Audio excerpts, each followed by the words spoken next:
ವೀಕ್ಷಕರೇ ನಮಸ್ತೆ, ನಾನು ನಿಮ್ಮ AT ವೆಂಕಟೇಶ್ ಪ್ರಭು. ನೀವು ನೋಡ್ತಾ ಇದ್ದೀರಾ News18 ಡಿಜಿಟಲ್.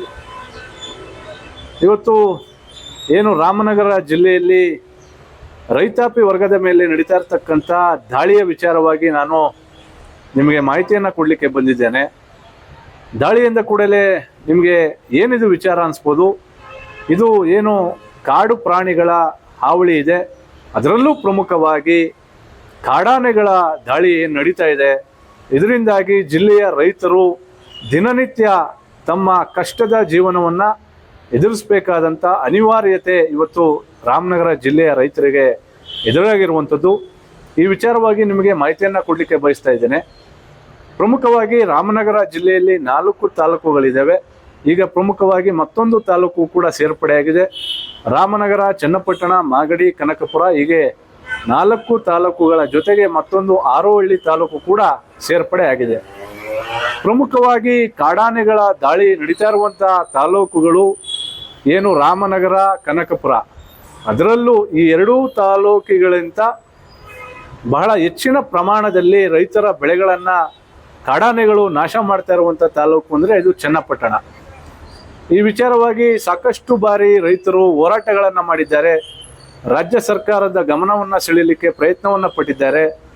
ಏನು ಆಡಳಿತ ನಡೆಸ್ತಕ್ಕಂಥ ಸರ್ಕಾರದಲ್ಲಿ ಜಿಲ್ಲಾ ಉಸ್ತುವಾರಿ ಸಚಿವರುಗಳಿರ್ತಾರೆ, ಅವರ ಗಮನವನ್ನು ಸೆಳೆಯಲಿಕ್ಕೆ ಪ್ರಯತ್ನವನ್ನು ಪಟ್ಟಿದ್ದಾರೆ. ರಸ್ತೆ ಬದಿಗೆ ಇಳಿದು ಹೋರಾಟವನ್ನು ಮಾಡಿದ್ದಾರೆ, ಹೆದ್ದಾರಿಗಳನ್ನು ಬಂದ್ ಮಾಡಿದ್ದಾರೆ, ಪತ್ರಗಳನ್ನು ಬರೆದಿದ್ದಾರೆ. ಅರಣ್ಯ ಇಲಾಖೆಯ ಏನು ಪ್ರಧಾನ ಕಚೇರಿಯ ಮುಂಭಾಗ ವಾರಾನುಗಟ್ಟಲೆ ಕೂತ್ಕೊಂಡು ಪ್ರತಿಭಟನೆಯನ್ನು ಕೂಡ ಮಾಡಿದ್ದಾರೆ. ಇಷ್ಟೆಲ್ಲ ಮಾಡಿದ್ರೂ ಕೂಡ ರಾಮನಗರ ಜಿಲ್ಲೆಯ ರೈತರಿಗೆ ಕಾಡಾನೆಗಳ ದಾಳಿಯಿಂದ ಈವರೆಗೂ ಕೂಡ ಮುಕ್ತಿ ಕೂಡ ಸಿಗ್ತಾ ಇಲ್ಲ. ಇನ್ನು ಈಗ ಏನು ರಾಮನಗರ ಜಿಲ್ಲಾ ಅರಣ್ಯ ಇಲಾಖೆಯ ಪ್ರಧಾನ ಕಚೇರಿಗೆ ರೈತರು ಏನು ರೈತ ಸಂಘದ ಪ್ರಮುಖರು ಒಂದು ಪ್ರತಿಭಟನೆಯನ್ನು ಪ್ರಾರಂಭ ಮಾಡಿದ್ದಾರೆ. ಈ ಪ್ರತಿಭಟನೆಯ ಸಂದರ್ಭದಲ್ಲಿ ಅರಣ್ಯ ಇಲಾಖೆಯ ಅಧಿಕಾರಿಗಳ ಒಂದು ಏನು ಅವರಿಗೆ ಚಾಟಿಯನ್ನು ಬೀಸುವಂಥ ಕೆಲಸವನ್ನು ಮಾಡಿದ್ದಾರೆ. ಪ್ರತಿ ಬಾರಿ ಕಾಡಾನೆಗಳು ದಾಳಿ ಮಾಡಿದಂಥ ಸಂದರ್ಭದಲ್ಲಿ ನಮ್ಮ ರಾಗಿ, ಭತ್ತ, ಜೋಳ, ಹಲಸು, ತೆಂಗು, ಬಾಳೆ ಹೀಗೆ ಹಲವಾರು ಬೆಳೆಗಳು ಸಂಪೂರ್ಣವಾಗಿ ನಾಶ ಆಗ್ತಾ ಇದ್ದಾವೆ.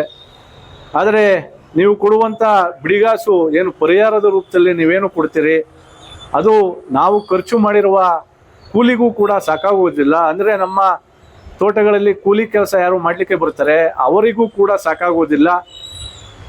ಆದರೆ ಏನು ಒಂದು ಕಾಡು ಪ್ರಾಣಿ ನಮ್ಮ ತೋಟಗಳಲ್ಲಿ, ಹೊಲಗಳಲ್ಲಿ ಸಾವನ್ನಪ್ಪಂಥ ಸಂದರ್ಭದಲ್ಲಿ ನಮ್ಮ ವಿರುದ್ಧ ಕೇಸ್ಗಳನ್ನು ಹಾಕ್ತೀರಿ, ನ್ಯಾಯಾಲಯಕ್ಕೆ ನಮ್ಮನ್ನು ಹೋಗುವಂಥ ಪರಿಸ್ಥಿತಿಯನ್ನು ನಿರ್ಮಾಣ ಮಾಡ್ತೀರಿ.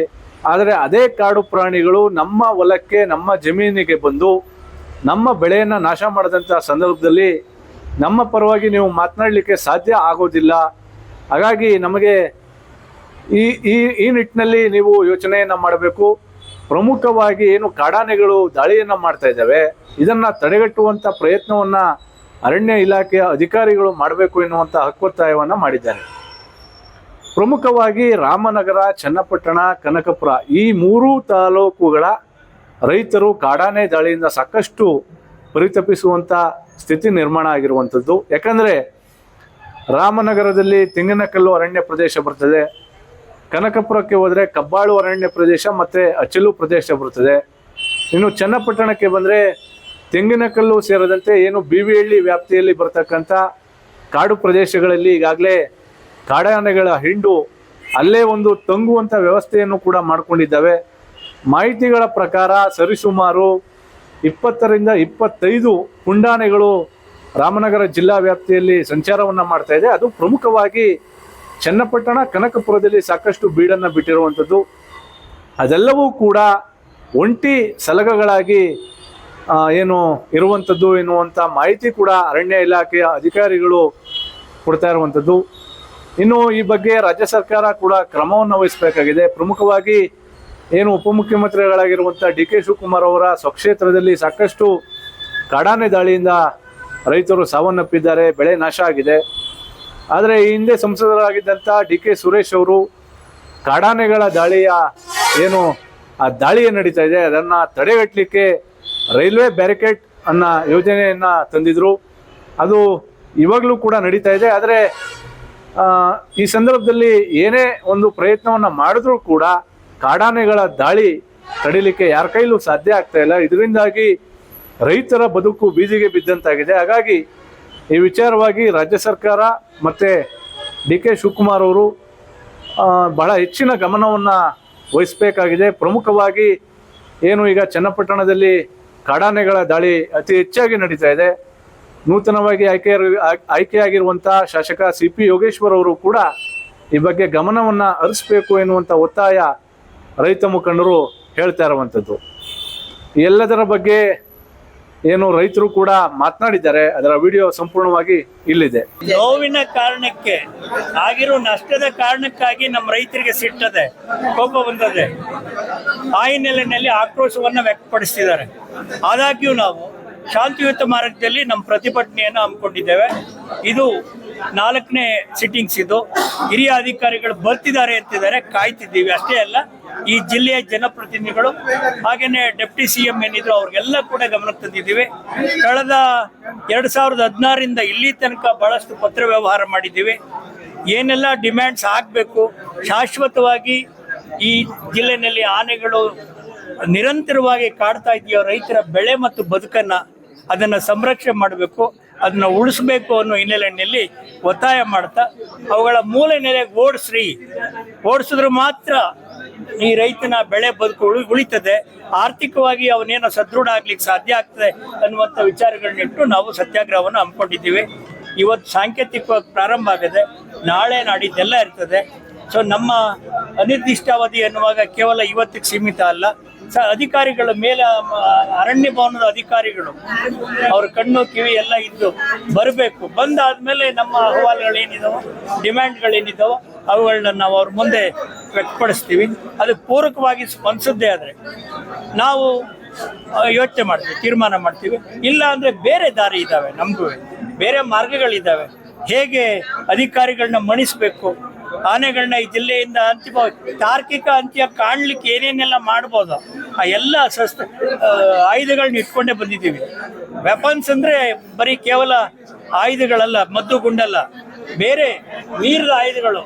ಮಹಾತ್ಮ ಗಾಂಧೀಜಿ ಕಲಿಸ್ಕೊಟ್ಟಿರುವಂಥದ್ದು ಇರ್ಬೋದು, ಬಾಬಾ ಸಾಹೇಬ್ ಅಂಬೇಡ್ಕರ್ ಕೊಟ್ಟಿರುವಂಥದ್ದು ಇರ್ಬೋದು, ಪ್ರೊಫೆಸರ್ ನಂಜುಂಡಸ್ವಾಮಿ ಅವರು ಹೇಳ್ಕೊಟ್ಟಿರ್ತಕ್ಕಂಥ ಮಾರ್ಗ ಇದ್ದಾವೆ.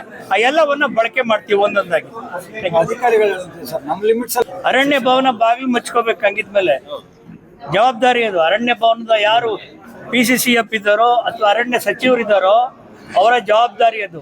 ಸಿಬ್ಬಂದಿ ಇಲ್ಲ ಅಂದ್ರೆ, ಯಾಕಿಲ್ಲ ಅಂದ್ರೆ ಆನೆ ಕಾಟ ಜಾಸ್ತಿ ಇದೆ, ರೈತರು ನಮ್ಮಲ್ಲಿ ಮುಗಿ ಬೀಳ್ತಿದ್ದಾರೆ ಅಂತೇಳಿ ಈ ಜಿಲ್ಲೆಗೆ ಇರಬೇಕಾದಂಥ ಸಿಬ್ಬಂದಿಗಳ ಕೊರತೆ ಇದೆ ಅನ್ನುವಂಥದ್ದು ನಮಗೂ ಗೊತ್ತದೆ.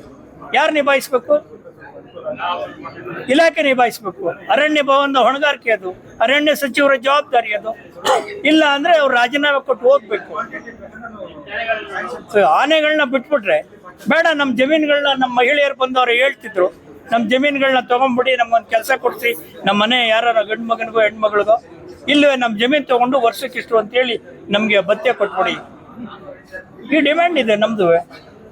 ಸಿಬ್ಬಂದಿನೂ ಇಲ್ಲದೆ ಇರುವಂಥದ್ದು, ಆನೆಗಳನ್ನ ಓಡಿಸ್ಲಿಕ್ಕೆ ಆಗದೆ ಇರ್ತಕ್ಕಂಥದ್ದು, ಅಸಹಾಯಕತೆ ಅದು, ಮತ್ತೆ ಅವರ ಅಸಮರ್ಥತೆ ಅದು. ಅಸಮರ್ಥತೆ ಇಟ್ಕೊಂಡು ಇಲಾಖೆನ ನಿಭಾಯಿಸ್ತೀನಿ ಅನ್ನೋದು ಒಳ್ಳೇದಲ್ಲ. ಜಿಲ್ಲಾ ಉಸ್ತುವಾರಿ ಸಚಿವರು ಜವಾಬ್ದಾರಿ ಇದೆ, ಈ ಜಿಲ್ಲೆಯ ಎಲ್ಲ ಜನಪ್ರತಿನಿಧಿಗಳಿಗೂ ಜವಾಬ್ದಾರಿ ಇದೆ, ಈ ಕ್ಷೇತ್ರದ ಸಂಸದರಿಗೂ ಕೂಡ ಜವಾಬ್ದಾರಿ ಇದೆ, ಉಪಮುಖ್ಯಮಂತ್ರಿ ಶಿವಕುಮಾರ್ ಅವ್ರಿಗೂ ಜವಾಬ್ದಾರಿ ಇದೆ.